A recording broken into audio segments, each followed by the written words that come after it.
today about there's going to be deregulation of having to have divisions in any conferences.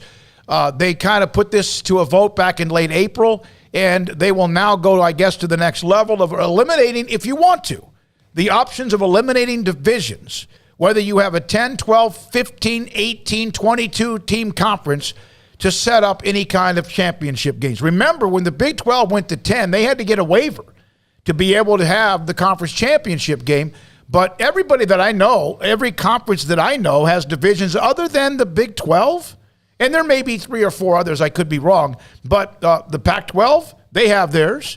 The ACC has theirs. The Big 10, the SEC, American Conference, they all seem to have them. Maybe there's a few, again, I'm missing. But that's something that we'll talk with Chris Vanini about. Your thoughts about not even having divisions, just let them go. And whoever's first and second based on tiebreakers, see who plays for the championship. Well, with 16-team leagues on the way and the way things are, I think just for, outside of the championship game, I think for regular season scheduling and, television drives the ship. What television wants is, different matchups. And look, there are conferences where you won't play somebody. You'll be in the same conference. You won't play them for 6, 7, 8 years. So then what's the point of being in the same conference in football? You play them in everything else, but television wants you to play them in football.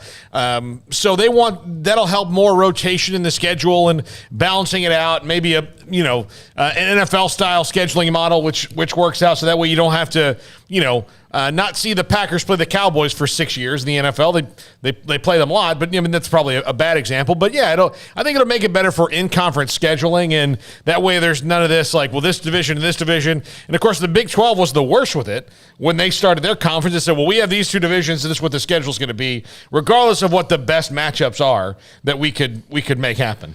One of the other things that happens is you do have cyclical waves or trends where one division is just better than the others. As good as the SEC can be, the West is better. As good as the Big Ten at times can be, the East is better. And a lot of times it might be one team that tilts that. With Ohio State perhaps in the East, even though Michigan beat them this year, or what Alabama is in the West, even though A&M beat them this year. So, and in the Big 12, the South became better than the North. When it was first formed, the North was better, even though the South champion, Texas, won the first Big 12 championship. Yeah, I think it's funny the Big 12 needed a pass or a waiver when they played everybody in their conference. So I don't know what else. I understand you're supposed to have 12 teams minimum, but the more I think about that, they needed a pass to say, hey, we played everybody to determine our 2 champions. Can you allow us to play this game? It's just kind of weird, right? It'd be one thing if it was like an 8-team conference or something, but the fact that you played all 9 of your opponents, which is as much as anybody, and you went toe-to-toe with every single team. You didn't get we don't play Georgia this year, and we don't play Bama this year, and we don't play, Tennessee this year. There was none of that. You played everybody, no matter what. So it's kind of funny to me that they would even need a waiver for that. But, yeah, this is something that is clearly a big talking point for a lot of people. The divisions thing has never really been, that interesting to me as far as just, there's a lot of other things that I find more interesting. But this is of interest, and certainly I do see a lot of people that seem to be, really into this particular topic. So I'll be interested to hear their thoughts on it, because for me, it's cool. Yeah, we'll avoid some lengthy delays between certain matchups, but how exactly that's going to work? If you have a 14-team SEC, how are you still going to change the fact that you're not playing Tennessee versus Auburn, but every 6 years? I guess you force it into the schedule, but then that takes somebody off. So I'm more interested in how exactly that's going to work to where we actually see an actual change versus what we've already seen. And on top of that, how do you balance the schedules? But again, what you balance now in 3 years might be different. Where let's say that all of a sudden here comes Tennessee, which we've heard a lot for a long time. Or let's say all of a sudden Texas is back. Or let's say A&M gets better than just that 8 wins or so.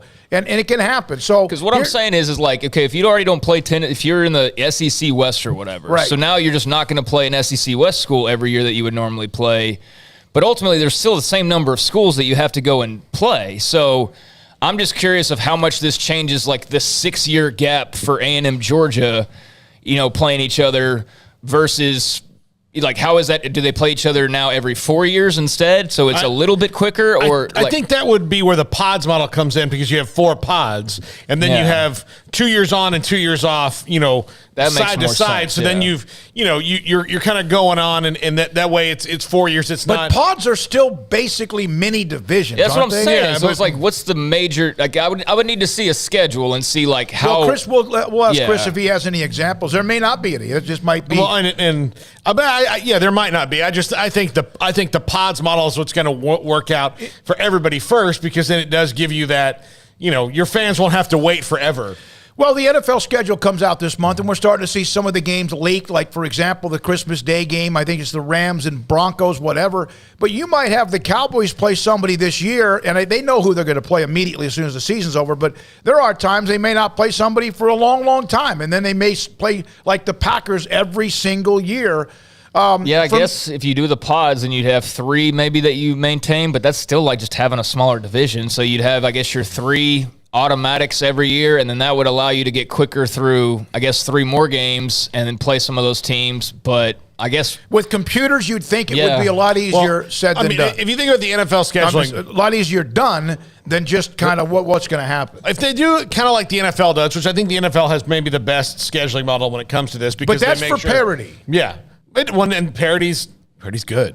No, parity does not exist in college football. Yeah, exactly. But if you have what they do, so what 8 games are going to be in the NFL every year. It's going to be, this is the 8 games in each division, because there's 4 teams that'll play each other twice. Then you have 4 more games. That's 6. 6. Well, You don't play yourself. you don't play yourself. Okay, so you have 6 games. Then you've got 4 other games. That's 10 that you're going to play against the other division, and then they have to just fill in the 6. There's no way they're going to play 10 conference games, is there? No, I'm just talking about what the NFL does. So then, the NFL. So if okay. you look at, a 12-game schedule, you have 3 games that you're going to play against the other teams. Then you have 3 games against the other teams in the other pod. That's 6. 3 non-conference games and 3 others. I think that works. To me, you play your pods, that's 3. You play another pod you rotate that. 1 year it's pod 1, 1 year it's 2, 1 year it's 4, and you're 3. And then you just keep rotating it. You don't have to play all 3 teams in each pod, but it's got to be where and sometimes, by the way, even the best teams, if they play the best schedule, some of those rivalry games have to remain intact. And that's always kind of a little bit of a dicey thing as well. Jermaine Bell on the chat. Your studio is awesome. This